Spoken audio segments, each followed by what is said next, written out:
صلی اللہ علی محمد صلی اللہ علیہ وسلم۔ اعوذ باللہ السمیع العلیم من الشیطان الرجیم، بسم اللہ الرحمن الرحیم، والصلاة والسلام علی رسولہ الکریم۔ اما بعد، کتاب العیدین۔ آج باب ہم پڑھیں گے اذا لم یکن لہا جلباب فی العید، کہ جب ایک عورت کے پاس عید کی نماز میں جانے کے لیے بڑی چادر نہ ہو۔ جلباب بڑی چادر، لمبی چادر جو باہر جانے کے لیے استعمال ہوتی ہے۔ یہاں سے خود ہی سمجھ میں آ رہا ہے کہ باہر جانے کے لیے عورت کو جلباب اوڑھنی چاہیے، اسے جو عام اس نے گھر میں چادر لی ہوتی ہے اس سے اس کے علاوہ بڑی چادر یا گاؤن یا آج کل ہو گیا جو بھی ایسی چیز ہو کہ باہر جانے کے لیے اس کا الگ لباس ہونا چاہیے۔ تو جب کسی عورت کے پاس یہ بڑی چادر نہ ہو تو کیا وہ عید کی نماز کے لیے نہ جائے؟ کیا کرے؟ حدیث ہے 937۔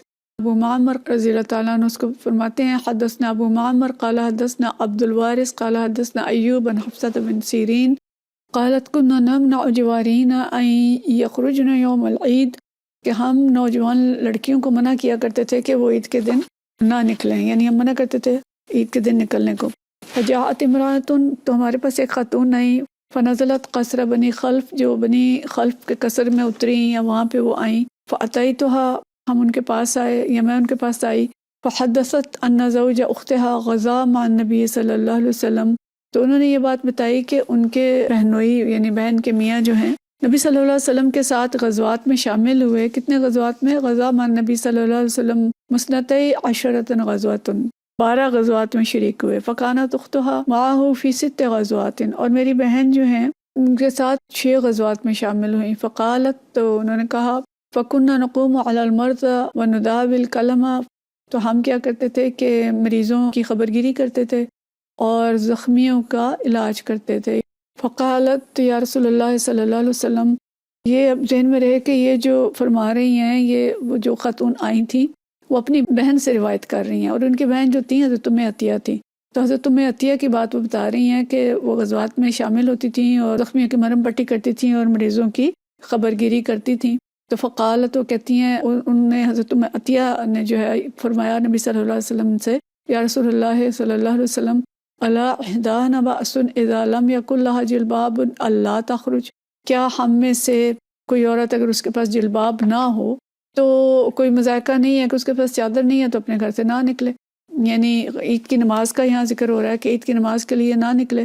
فقالا، تو آپ صلی اللہ علیہ وسلم نے فرمایا، تلبسها صاحبتها، کہ اس کی جو سہیلی ہے وہ اس کو اپنے ساتھ لے لے، من جلبابها، اپنی چادر کے اندر، یعنی ایک چادر میں دونوں آ جائیں۔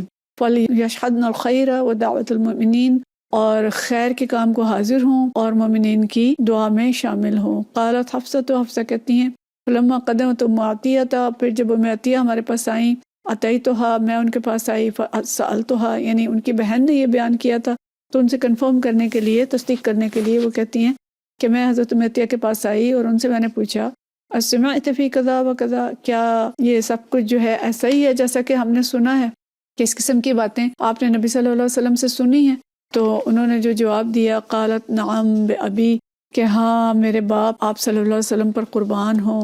وقلما ذکرت النبی صلی اللہ علیہ وسلم الا قالت بأبی، اور ان کے بارے میں آتا ہے کہ وہ جب بھی نبی صلی اللہ علیہ وسلم کا ذکر کرتی تھیں الا قالت بأبی، تو وہ ہمیشہ ساتھ کہتی تھیں کہ میرے باپ آپ صلی اللہ علیہ وسلم پر قربان ہوں۔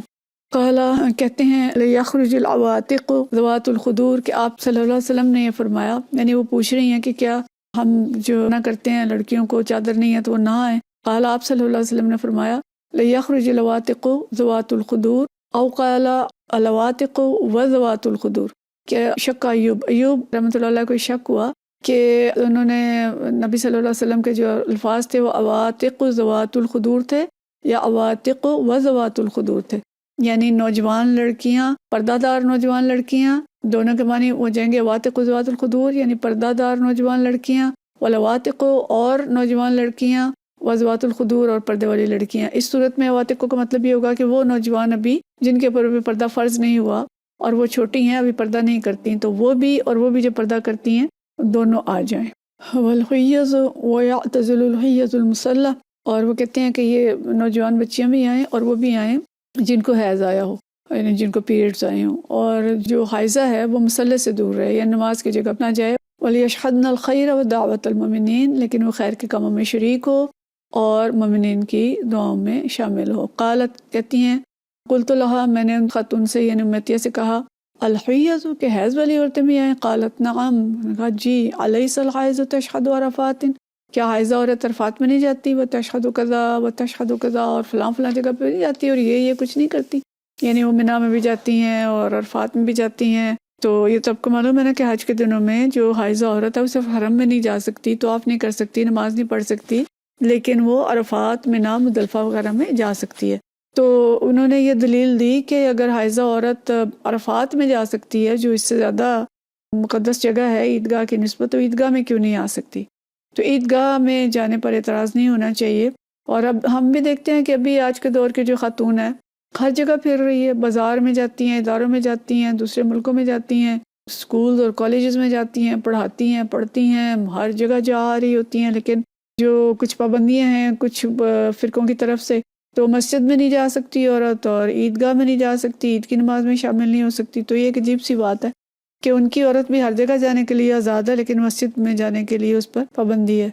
تو اس لیے ان ساری حدیث سے ہم پیچھے بھی پڑھ چکے ہیں، ثابت ہی ہوتا ہے کہ خواتین کو عیدگاہ میں جانے سے نہیں روکنا چاہیے اور مسجد میں نماز پڑھنے سے اس کی اجازت جو ہے وہ ہونی چاہیے. اگلی حدیث ہے اعتزال الحیض المصلی، کہ حائضہ عورتوں کا نماز کی جگہ سے الگ رہنے کا بیان. 938 حدیث ہے اور یہ ام عطیہ سے ہی روایت ہے. عن محمد قال ام عطیہ، کہ ام عطیہ بیان کرتی ہیں امرنا ان نخرج، ہمیں حکم دیا گیا کہ ہم نکلیں عید کی نماز کے لیے.